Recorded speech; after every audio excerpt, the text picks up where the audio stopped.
Les couples les plus emblématiques de la télévision française seront à l'honneur ce soir sur M6 dans 20 ans d'amour à la télévision.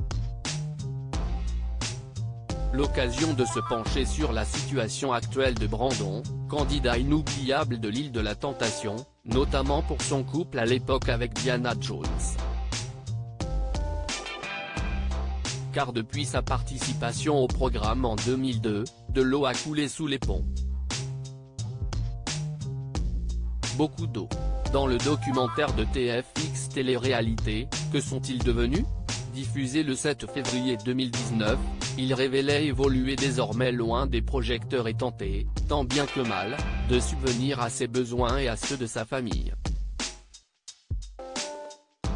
Car oui, Brandon ne roule pas sur l'or, encore moins depuis qu'il a été escroqué par un ami. Je n'aille plus un rond quand tu es médiatisé, tu rencontres plein de gens, on t'invite partout dans les soirées people, etc. Tu as des gens qui se greffent autour de toi, tu ne sais pas ce qu'ils te veulent plus ou moins et en même temps ils deviennent tes amis et pendant 10 ans ils sont là pour ton argent, tes amis, les jolies filles, les fêtes, confie Brandon.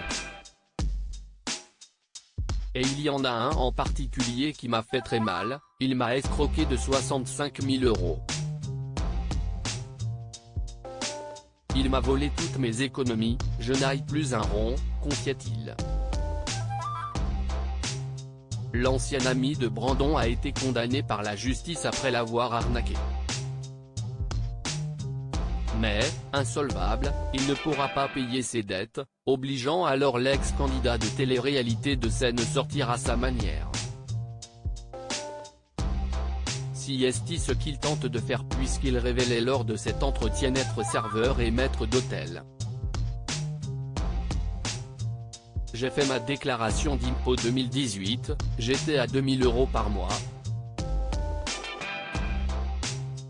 Un maître d'hôtel comme moi, à Paris ça va entre 10 et 12 ou 15 € net de l'heure.